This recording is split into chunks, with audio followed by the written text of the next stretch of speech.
Hello guys, welcome in new blog of transform Stree. तो कैसे हैं आप सभी लोग। तो आज है 19 फरवरी 2022 और आज मैं जा रहा हूँ एक नई जगह घूमने के लिए, क्योंकि इससे पहले मैं भी वहाँ नहीं गया हुआ हूँ और पहली बार आज मैं वहाँ जा रहा हूँ।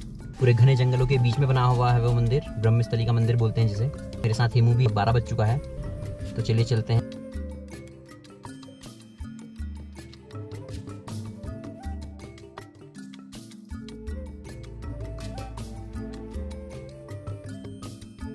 तो अभी हम हिमालय दर्शन पहुंच चुके हैं और अभी भी यहाँ पे काफ़ी बर्फ़ दिखाई दे रही है। वैसे काफ़ी तो नहीं, मतलब थोड़ी बहुत बर्फ़ दिखाई दे रही है। और आज सैटरडे है तो काफ़ी भीड़ भी हो रही है यहाँ।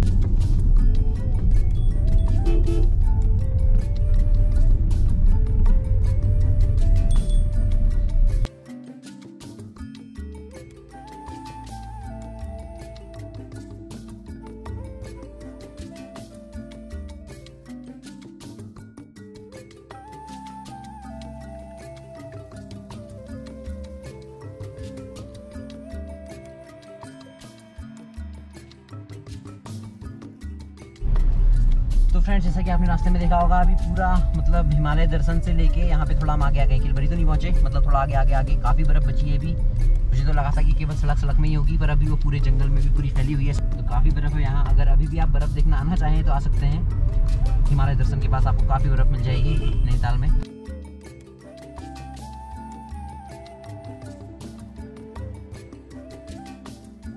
फ्रेंड्स, हम पहुँच चुके हैं पंगूट में। यहाँ से पंगूट की मार्केट, यहाँ से लगभग अभी काफ़ी बचा है सफ़र। तो यहाँ पे पंगूट काफ़ी फेमस है, ये भी काफ़ी टूरिस्ट लोग आते हैं यहाँ।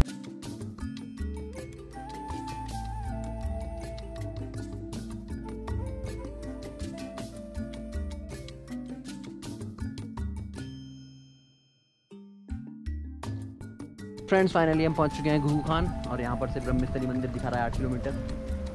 तो अभी 8 किलोमीटर और जाना है हमें। ये देखिए यहाँ पे बोर्ड लगा हुआ है, तो अगर आप आना चाहें तो आसानी से आ सकते हैं। यहाँ पे बोर्ड भी लगा हुआ है।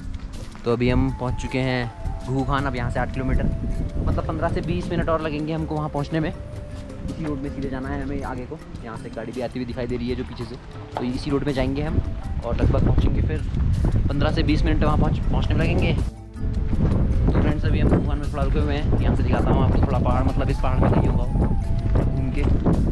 तो हमको लगभग उस जो सबसे यहाँ पे टॉप का पहाड़ दिख रहा है इस कैमरे में, वहाँ पे पहुँचना है। तो लगभग 8 किलोमीटर यहाँ पे से और बचा है ब्रह्मस्थली मंदिर। तो अभी थोड़ा हम रेस्ट के लिए रुक गए थे। ये थोड़ा 8 किलोमीटर कम लग रहा है, थोड़ा रेस्ट की भी जरूरत थी। 12 बजे से लगातार हम चला रहे हैं, तो लगभग अभी 1 या 1.5 बज चुका है, क्योंकि जाम में फंस गए थे, वरना हम थोड़ा जल्दी पहुँच जाते। तो जाम लग गया था वहाँ पे पीछे, तो गाड़ी उस समय से लगातार चला रहे हैं। तो फिर थोड़ा यहाँ पे रेस्ट कर लेते हैं, चलते हैं उसके बाद 8 किलोमीटर। अब पता नहीं उससे पैदल कितना चलना पड़ेगा, लगभग 2-2.5 किलोमीटर तो होगा जहाँ तक लगता है मुझे। तो चलिए, हवा यहाँ पे काफ़ी चल रही है, काफ़ी ठंडा लग रहा है, मतलब हवा चल रही है। तो अब काफ़ी रेस्ट कर लिया है हमने, 10-15 मिनट रुक चुके हैं हम यहाँ पे। तो अब चलते हैं आगे और देखते हैं। यहाँ से मतलब मैं आगे पता नहीं 10 या 12 साल पहले क्या आऊँगा। आज 10 या 12 साल बाद मैं इस रोड से आगे को जाऊँगा। मतलब पहले हम जब नैनीहाल जाया करते थे, जब पहले जो जिस सड़क से अभी हम नैनीहाल जाते हैं, पहले वो सड़क बनी भी नहीं थी, तो हम इधर से जाते थे। जो ये मतलब जिस रास्ते से हम जा रहे हैं, क्या कहते हैं, जो मेरे पीछे आप देख रहे हैं ऐसे, इस रास्ते में हम जाया करते थे अपने नैनीहाल को। फिर वहाँ से पैदल जाना पड़ता था 6-7-8 किलोमीटर। तो अब तो सड़क बन गई है, घर यहाँ पे गाड़ी जाती है। तो आज लगभग 8 या 10 साल बाद मैं इस रास्ते में फिर से जाऊँगा। देखते हैं कैसा है आगे को रास्ता। चलिए चलते हैं आगे को।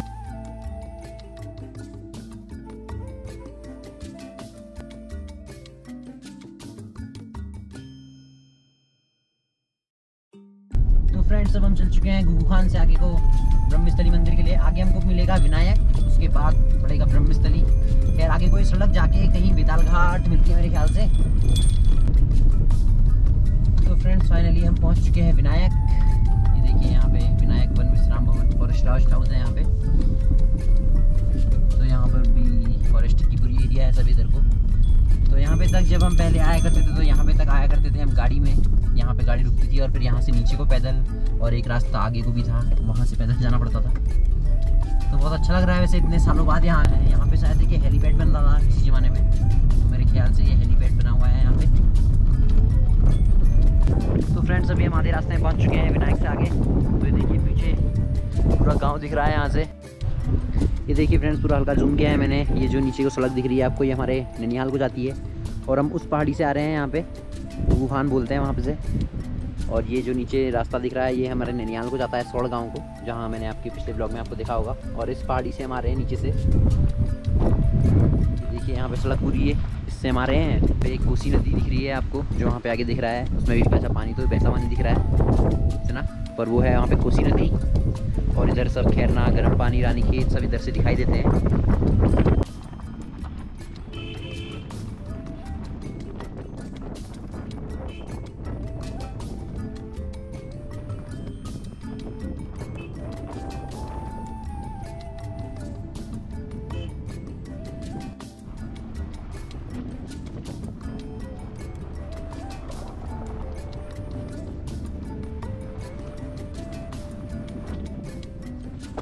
तो फाइनली फ्रेंड्स हम पहुंच चुके हैं ब्रह्मस्थली मंदिर के, जहां से हम ट्रैक करते हुए जाएंगे ऊपर ब्रह्मस्थली मंदिर। तो यहाँ पे हमने गाड़ी पार्क कर दी है और यहाँ पे देखिए ये दिख रहा है पूरा ब्रह्मस्थली मंदिर का रास्ता। यहाँ पे एक छोटा मंदिर है, ये देखिए पूरा नीचे जंगल ही जंगल। यहाँ से अभी दिख नहीं रहा है, वरना यहाँ से शायद हम अभी थोड़ा टॉप में जाएंगे तो वहाँ से नीचे को गाँव दिखेंगे। अभी यहाँ से देखिए पूरा जंगल ही जंगल है, पूरा भरा हुआ। और इस रास्ते से जाना है हमें। यहाँ पे कुछ बोर्ड भी लगाए गए हैं फॉरेस्ट डिपार्टमेंट के द्वारा, मोटरसाइकिल रिलेटेड कुछ। और यहाँ पे एक पहला मंदिर, वेलकम बायोडाइवर्सिटी ट्रेल, जैव विविधता वाले क्षेत्र में जा रहे हैं फिर हम।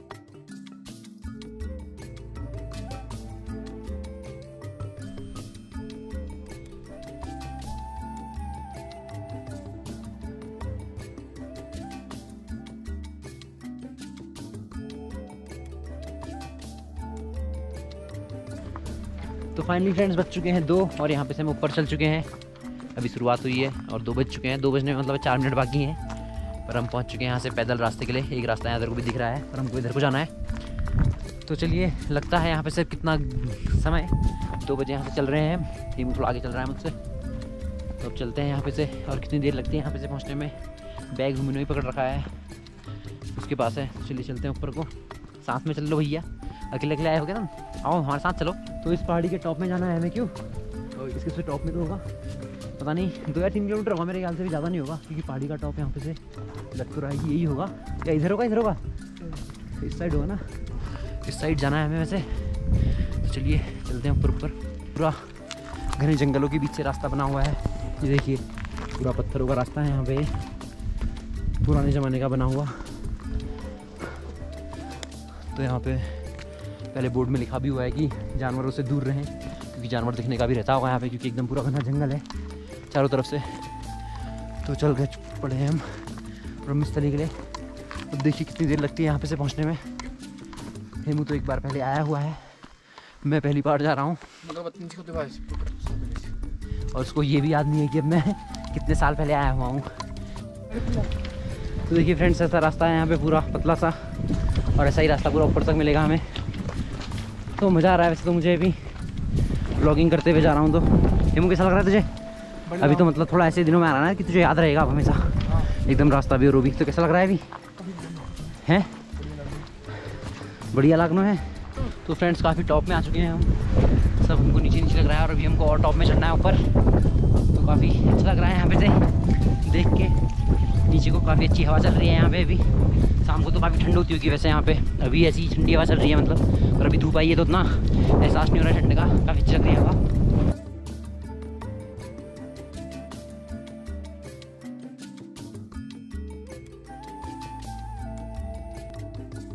तो अभी काफ़ी ऐसे मज़ा आ रहा है पैदल चलने में। मैंने नोटिस किया कि जब भी मैं पैदल ऐसे ब्लॉगिंग कर रहा हूँ तो ज़्यादा मज़ा आ रहा है गाड़ी में घूमते हुए करने से या कुछ करने से, पर ऐसे पैदल चलते हुए ब्लॉगिंग करने में ज़्यादा मज़ा आ रहा है।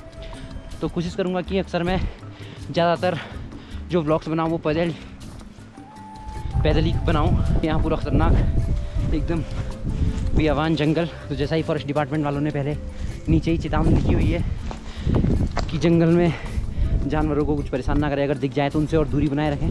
तो काफ़ी घना जंगल है यहाँ पे, और यहाँ पे जैसे मतलब कैंपिंग करने के लिए भी पूरा मतलब मनाही है। मतलब आप यहाँ टेंट लगा के ऐसे रह नहीं सकते हो, क्योंकि काफ़ी खतरनाक जंगल है यहाँ पे।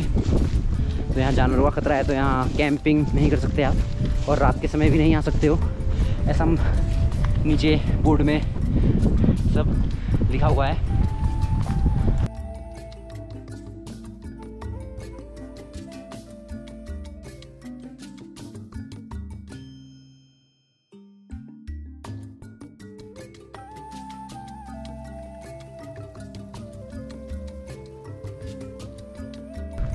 तो काफ़ी थकाई लग चुकी है।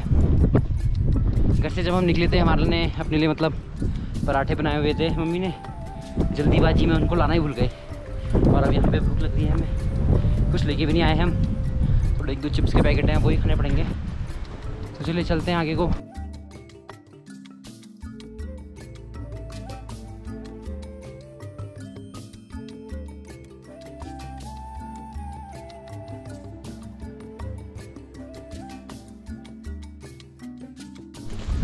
देखिए फ्रेंड्स, यहाँ पे जंगलों के बीच में दिख रही है पूरी बर्फ़ ही बर्फ़। यहाँ ये जानवरों के पंजे, घुरड़ काकड़ जो होंगे यहाँ दिखाई दे रहे हैं बर्फ़ में, क्योंकि पूरा घना जंगल है। तो यहाँ तो जानवरों का होना बहुत ही आम बात हो गई। तो यहाँ निशान दिख रहे हैं इस बर्फ़ में, और उसके बाद अब हमारे निशान भी दिख रहे हैं इस बर्फ़ में। अभी हम रास्ता छोड़ के थोड़ा जंगल के बीच में, होता रास्ता मतलब यहीं पे ही है, दिख रहा है हमें, तो उसको थोड़ा बीच में घुसे हुए हैं। हेमू को बर्फ़ देखनी थी तो बर्फ़ देखने के लिए बीच में घुसा हुआ है। तो अभी हम जंगलों के बीच से निकलते हुए, यहाँ पे छोटे छोटे पेड़ हो रखे हैं, ये काफ़ी झुक झुक के निकलना पड़ रहा है इनसे, इन झाड़ियों के बीच से निकलते हुए। जंगल के बीच का सफ़र बर्फ़ के बीच से, थोड़ी बहुत बर्फ़ मतलब ज़्यादा बर्फ़ तो नहीं है यहाँ पे। तो अभी हम बीच से निकल रहे हैं, हेमू आगे पहुँच चुका है, बर्फ़ का ज़्यादा मज़ा ले रहा है हेमू कुछ। अभी भी यहाँ पे पूरे पैर अंदर घुस जा रहे हैं बर्फ़ में, इतनी बर्फ़ बची है यहाँ पे। 15 से 20 दिन बनाने इस बर्फ़ को, और अभी भी इतनी बर्फ़ है यहाँ पे कि पूरा पैर अंदर तक घुस रहा है हमारे। और बाहर निकल रहा हूँ मैं, तो मैं नहीं चाहता अभी जूते और मोजे दोनों भीग जाए और फिर नीचे आते हुए ठंडा आ गए। तो चलिए चलते हैं सड़क में फिर से। फ्रेंड्स, हम पहुँच चुके हैं मंदिर के बिल्कुल नज़दीक। मेरे पीछे आप देख पा रहे होंगे ब्रह्मस्थली मंदिर, और यहाँ पे हम थोड़ा सा रुके हैं, क्योंकि बिना रुके इतनी स्पीड से आए हैं हम, बता नहीं सकते कि हम आधे घंटे पहुँच चुके हैं यहाँ पे। आधे घंटे से भी पहले, टाइम देख लेता हूँ एक बार में, ठीक है, नीचे देखा था 2.5, हाँ आधा घंटा, मतलब यहाँ पे 4-5 मिनट रुक चुके हैं हम। उसके बाद ब्लॉगिंग शुरू की मैंने, तो आधे घंटे में हम पहुँच चुके हैं ब्रह्मस्थली मंदिर रोड से। तेज़ी से आते हुए, आराम से अगर आते तो लगभग 1 घंटा लगता है वैसे, तो काफ़ी अच्छा लग रहा है अब यहाँ पे टॉप में पहुँच के। तो फ्रेंड्स फाइनली पहुँच चुके हैं ब्रह्मस्थली मंदिर। पीछे हमने थोड़ा सा ब्रेक लिया था, और यहाँ से मंदिर दिख रहा है, 2 मिनट लगेगा यहाँ पे से पहुँचने में। तो ये है यहाँ पे का ब्रह्मस्थली मंदिर।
तो फाइनली गाइस हम पहुंच चुके हैं ब्रह्मस्थली के मंदिर में। आधा घंटा पैदल चल के और 2 घंटे लगभग हमको रोड में पहुंचने में लग गए थे नैनीताल से। तो फाइनली हम पहुंच गए ब्रह्मस्थली मंदिर, और हमने पूजा वूजा तो कर ली है। उसके बाद यहाँ पे जो मैंने आपको दिखाया, तो यहाँ पे जो ये मेन मंदिर है, यहाँ पे ये है जो यहाँ पे मतलब एक सुरंग जैसी है यहाँ पे दूध और पानी जल। तो यहाँ पे जो है ये सुरंग जो आप देख रहे हैं, इसमें दूध और जल चढ़ाया जाता है। तो इससे पता चलता है कि महादेव जी का मंदिर है, जिनकी दूध और जल से अभिषेक किया जाता है शिवरात्रि के दिन, और काफ़ी भीड़ रहती है यहाँ पे, और काफ़ी मतलब जो इस क्षेत्र में इस मंदिर की काफ़ी मान्यता है। तो फ्रेंड्स अभी हम बात कर रहे थे ऊपर को आते हुए, तो हेमू ने मुझको बताया कि ये कब यहाँ पूजा करने आते हैं, कि कब ये आए थे आखिरी बार। तो ऐसा है, इस गांव में मान्यता है कि जितना भी पूरा बड़ा क्षेत्र है ये तो यहाँ मान्यता है कि जब भी मतलब इनके घर में गाय या भैंस पालते हैं यहाँ के गाँव वाले, अक्सर क्या मतलब सभी लोग यहाँ गाय या भैंस पालते हैं, तो जब भी वो गाय या भैंस बच्चे को जन्म देती है या ब्याता है बोलते हैं उसे पहाड़ी में, तो यहाँ आके उसका दूध चढ़ाना अनिवार्य है। और उसके बाद ही उसको अपने घरेलू उपयोग में लेते हैं वो, कि मतलब दूध पीना है, दही बनाना है या घी बनाना है। तो जब तक वो यहाँ मतलब दूध आके चढ़ाएंगे नहीं, तो तब तक उसका उपयोग वो अपने घरेलू कार्य में नहीं करते हैं। मतलब तब इसका नाम बधाण स्थली है। मतलब जब तक बधाण इसका नाम इसलिए हुआ कि मैं भी अभी सही से समझा नहीं पा रहा हूँ शायद उसे, मतलब इसलिए है कि 11 दिन जैसे जैसे कि हमें नामकरण होता है, तो वैसे ही गाय या भैंसों का भी ये 11 दिन में नामकरण रखते हैं। तो उसको वो पूछते हैं बधाण को पूजना। तो ये बधाण पूजना बोलते हैं उसे पहाड़ी में। और मुझको उसके लिए नहीं पता कि हिंदी का वर्ड क्या होता होगा, तो बधाण पूजना बोलते हैं उसे। मतलब उस टाइम पे वो दूध जो होता है वो घर में अपने घरेलू इस्तेमाल में नहीं करते हैं। जितना भी दूध होता है वो उसका गाय का बच्चा ही पिएगा, और उससे में ना वो दही बना सकते हैं, उसका ना घी बना सकते हैं। तो उसका सारा उपयोग वो गाय अपने उसके बछड़ा ही करता है। और उसके बाद जब तक ये यहाँ पे आके फिर इस मंदिर में, इस जो सुरंग मैंने आपको दिखाई, इसमें जब तक उसका जल जो बोल रहा हूँ दूध नहीं चढ़ाएंगे, तब तक उसका प्रयोग अपने घरेलू उपयोग में नहीं करेंगे। और फिर जब उसके बाद यहाँ के इसकी पूजा करते हैं, जो ये मैंने आपको सुरंग दिखाई, चलिए एक बार और दिखा देता हूँ मैं आपको वो सुरंग। तो ये सुरंग जो है इस सुरंग में जब तक वो दूध नहीं चढ़ाते हैं नई गाय, ब्याई हुई गाय का, तो तब तक उसका उपयोग वो अपने घरेलू कार्यों में नहीं करते हैं। और उसके बाद यहाँ के पूजा करते हैं, और उसके बाद ही उसका वो इस्तेमाल अपने पीने के लिए या किसी भी चीज़ के लिए करते हैं। काफ़ी अच्छा लग रहा है यहाँ पे आके, पहली बार आया हूँ मैं, तो काफ़ी अच्छा महसूस हो रहा है। क्योंकि इससे पहले केवल सुना हुआ था मैंने इसके लिए, कि मम्मी लोग बताते भी थे कि यहाँ पे एक सुरंग है तो उसमें जल चढ़ाते हैं या दूध चढ़ाते हैं। पर ये नहीं पता था मुझे कि जब भी गाय ब्याती है या बच्चे को जन्म देती है, तो उसका पूजा करने के लिए सबसे पहले उसका अगर आपको यूज़ करना है तो पहले आपको यहाँ पे आके पूजा करनी पड़ेगी इन देव की, क्योंकि काफ़ी ज़्यादा मान्यता है इस क्षेत्र में इस मंदिर की। तो काफ़ी अच्छा लगा मुझको आज यहाँ आके। तो आपको भी यहाँ ज़रूर आना चाहिए। और यहाँ की सुंदरता तो काफ़ी अच्छी है। मतलब आप टॉप में खड़े हैं तो यहाँ से आपको पूरा क्षेत्र दिख रहा है, यहाँ पे का जितने भी गांव हैं, मतलब यहाँ से अधिकतर पूरे दिख रहे होंगे। तो फ्रेंड्स हाँ, एक किंवदंती और है इस मंदिर के बारे में। तो जैसे कि ये सुरंग आपको मैंने दिखाई है, चलिए थोड़ा यहीं पे बैठ लेते हैं। यहाँ पे बैठ के काफ़ी अच्छा लग रहा है, काफ़ी अच्छा महसूस हो रहा है। तो मेरे पीछे आप ये देख रहे हैं ब्रह्मस्थली का बधाण, जहाँ पूछते हैं बधाण स्थली। तो ये आप देख रहे हैं पीछे सुरंग मेरे। तो इस सुरंग के बारे में एक किंवदंती और है। मतलब ये हमें अपने नैनीहाल में जाके ही पता चली। मम्मी लोग भी इसको बताते हैं, मम्मी लोगों ने भी सुना होगा। मतलब बहुत पहले की बात होगी ये, जब तो मम्मी लोग भी छोटे छोटे थे, तो उस टाइम पे मम्मी लोगों को भी ये कहानी बताते होंगे। तो मुझको भी अब आधी अधूरी कहेंगे इसे, पूरी एकदम मतलब सही से तो स्टोरी नहीं पता है, किंवदंती कहानी इस मंदिर के बारे में। तो जो मुझे पता है वो मैं बता देता हूँ आपको इसके थ्रू। तो एक बार दो लोग यहाँ आए थे, चरवाहे आते थे यहाँ चरवाने के लिए। तो उनके बीच ये शर्त लग गई कि ये इस जो सुरंग दिख रही है यहाँ पे, जिसमें दूध की पूजा करी जाती है, मैंने बताया आप सभी को। तो उन दोनों के बीच ऐसी शर्त लग गई कि एक के पास मतलब बहुत सारी गायें थी, दोनों चरवाहे थे, बहुत सारी गायें भैंसें थी। और दूसरा चरवाहा जो था उसके पास बहुत सारी बकरियाँ थी, 250-300 जितनी भी होंगी, मतलब दोनों के पास बराबर ही। तो दोनों घमंडी थे कि मेरे पास इतनी सारी बकरियाँ हैं और मेरे पास इतनी सारी गायें हैं। तो उन दोनों के बीच शर्त लग गई कि मैं इसको अपने एक गाय के मतलब दूध निकालूंगा और इस सुरंग को भर दूंगा केवल एक गाय के दूध से। मेरे पास इतनी सारी गाय भैंसें और इतना सारा दूध देती हैं, तो मैं उसको केवल एक गाय को दोहूँगा और वो इससे भर जाएगी ये सुरंग। तो दूसरा भी ऐसा ही घमंडी था उसकी तरह ही। तो उसने भी उसको बोला कि मैं भी अपनी एक बकरी को काटूंगा और उसके खून से इस सुरंग को भर दूंगा। तो उसके बाद उन दोनों की शर्त लग गई, तो उन्होंने अपनी सारी गाय धो दी, मतलब दूध निकाला और उसको भरा। तो पर वो कोई पता नहीं चल पाया कि कहाँ गया वो दूध, और कभी वो भर ही नहीं पाई है। वैसे ही उसने अपनी सारी बकरियाँ काट दी और उसने सारा खून इसमें प्रवाहित किया, तो तब भी वो भर नहीं पाया और पता ही नहीं चल पाया कि वो खून कहाँ गया। तो फिर बोलते हैं कि ऐसा ही फिर कहीं जाके जहाँ सुरंग खुलती होगी, तो उस जगह पे जाके उन्होंने देखा कि लोगों ने बताया कि एक जगह पे दूध की नदियाँ बहती हैं और एक जगह खून की नदी बहती है। तो ऐसा बोलते हैं कि एक जगह अभी भी ऐसा है जहाँ अभी भी लाल कलर का पानी जो है उसमें लाल कलर का ही आता है, लाल रंग में ही वो नदी अभी भी बहती है। अब वो पता नहीं कहाँ है, मुझको नहीं पता।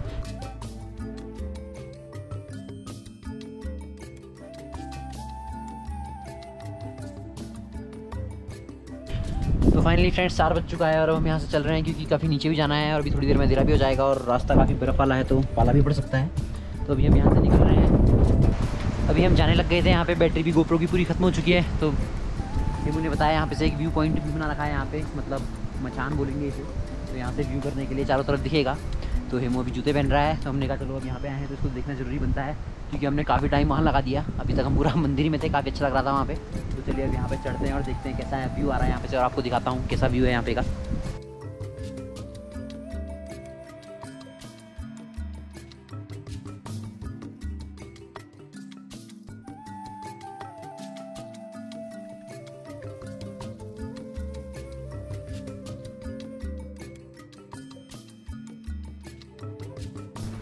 तो फ्रेंड्स मैं आ चुका हूँ व्यू पॉइंट में। तो काफ़ी ख़तरनाक ऊँचा है ये।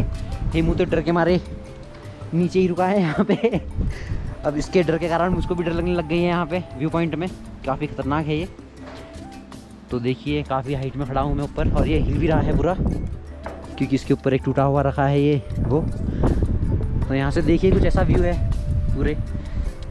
काफ़ी डर लग रही है यहाँ पे से भी थोड़ी। मतलब पहले तो मैं आसानी से चढ़ गया था, पर हेमू जब डरा तो फिर मुझको भी डर लगी कितने ऊंचे में चढ़ रहा हूँ मैं। अब मुझे लग रहा है ये हिल भी रहा है।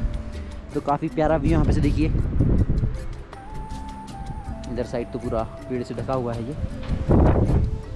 तो यहाँ पे देखिए कुटियाएँ बनी हुई हैं। तो यहाँ पे जो यहाँ पे के बाबा जी हैं यहीं रहते हैं। अभी तो यहाँ पे थे नहीं, मतलब 1 घंटे से यहीं पे है। अभी हमने अंदर देखा था तो वहाँ नहीं थे वो। तो आप यहाँ आना चाहे तो यहाँ पे मतलब आपको बर्तन मिल जाएंगे और आप रह सकते हैं मतलब यहाँ, और खाना भी बना सकते हैं। यहाँ पे पूरे डेग वेग जैसे आप दिख रहे होंगे, तो यहाँ बाबा जी से आप बोलेंगे तो आपको खाना बनाने के लिए डेग वेग दे देंगे, और यहाँ रहने के लिए भी है मतलब उनकी कुटिया। तो इस कुटिया में आप रह भी सकते हैं जैसे आप देख रहे हैं। तो पहले जो यहाँ पे बाबा जी हुआ करते थे, नाम तो मुझको नहीं पता उनका क्या है। तो यहाँ पे उनकी समाधि बनी हुई है। क्या नाम बताया हेमू? है भज गोविंद करके नाम था इन बाबा जी का। तो यहाँ पे इनकी समाधि बनी हुई है, यहाँ पे इनकी मूर्ति, और ये पुरानी फ़ोटो इनकी। यहाँ पे ये कुटिया, यहाँ बाबा जी रहते होंगे। तो अभी तो यहाँ पे देखिए सारा सामान रखा हुआ है उन्होंने। अभी यहाँ है नहीं शायद, सामान रखा हुआ है। तो यहाँ है इनका घर, ये है बाबा जी की कुटिया। तो यहाँ बाबा जी शायद भी हैं। बाबा जी प्रणाम। बाबा जी सोए हुए हैं अभी। तो यहाँ रहते हैं बाबा जी यहाँ पे। तो आप अकेले रहते हैं बाबा जी यहाँ पे? अच्छा, तो ये है यहाँ पे के बाबा जी। तो बाबा जी उस मंदिर के बारे में बताइए यहाँ पे। तो आप अकेले किसको बताएं, क्या बताएं, क्या हो रहा है? कुछ नहीं हो रहा। अच्छा, कुछ नहीं हो रहा है। हाँ, यहाँ पे काफी समय से मतलब लाइट वाइट भी नहीं है बाबा जी यहाँ पे। ये 700-800 साल पुराना धाम है, यहाँ कुछ नहीं आ रहे हैं अपनी ऐसे ही ये कहो बाबा वो कहो करके। अच्छा, ये हो रहा है, बाकी कुछ नहीं हो रहा। और कुछ नहीं होता है यहाँ डेवलपमेंट। लाइट भी नहीं है क्या बाबा जी यहाँ पे? लाइट भी नहीं है, पानी नहीं है, कुछ नहीं है, धर्मशाला नहीं है। अच्छा, वही। तो आप अकेले रहते होंगे यहाँ पे आपकी? अच्छा, चाय पानी पियोगे? नहीं बाबा जी, अब हम चलते हैं, फिर देर भी हो रही। तो फ्रेंड्स फाइनली बाबा जी आ चुके थे वहाँ पे। तो हमें मिले वो। तो उन्होंने बताया 700-800 साल पुराना मंदिर है। काफ़ी परेशान लग रहे थे वो, बोल रहे हैं कि 700-800 साल पुराना मंदिर है और बहुत से लोग आते हैं ऐसे वीडियो बनाते हैं, और यहाँ पे कुछ डेवलपमेंट नहीं हुआ था। यहाँ कुछ व्यवस्थाएँ नहीं है, बता रहे थे कि पानी की व्यवस्था नहीं है यहाँ पे, काफ़ी दूर से पानी लेके आना पड़ता है। लाइट भी नहीं है, सोलर पैनल तो लगा हुआ है पर पानी चलता है या नहीं चलता है कुछ पता नहीं इसका। तो काफ़ी 700-800 साल पुराना मंदिर है। मतलब यहाँ पे इसकी दुर्दशाई कहेंगे कि अभी आने वाले इतना साल पुराना मंदिर है और इतना आगे हम चल चुके हैं, पर यहाँ कोई व्यवस्था नहीं, पानी की व्यवस्था नहीं, क्योंकि काफ़ी पुराना और प्राचीन और मान्यता वाला मंदिर है। तो यहाँ ऐसी व्यवस्थाएं तो होनी चाहिए। तो चलिए, हो सके तो यहाँ हम चाहेंगे कि अच्छा हो जाए और ऐसी परेशानी ना हो यहाँ पे किसी को। तो चलिए फ्रेंड्स, अब चलते हैं नीचे को। गोप्रो की बैटरी खत्म हो चुकी है, मौसम भी ठंडा हो चुका है, काफ़ी हवा चल रही है खतरनाक वाली, बाल बिल्कुल उड़ रहे हैं और ठंड भी बढ़ चुकी है क्योंकि बर्फ़ भी है। तो चलिए चलते हैं अब नैनीताल की तरफ। 1-2 घंटा लग जाएगा हमको पहुँचते हुए। गोप्रो की बैटरी पूरी खत्म हो चुकी है। तो आज के ब्लॉग को मैं यहीं खत्म करता हूँ। तो जरूर बताइए आपको ये आज का ब्लॉग कैसा लगा। मिलते हैं ऐसे किसी अगले ब्लॉग में, तब तक के लिए बाय बाय। और प्लीज़ वीडियो को लाइक और शेयर करें और चैनल को सब्सक्राइब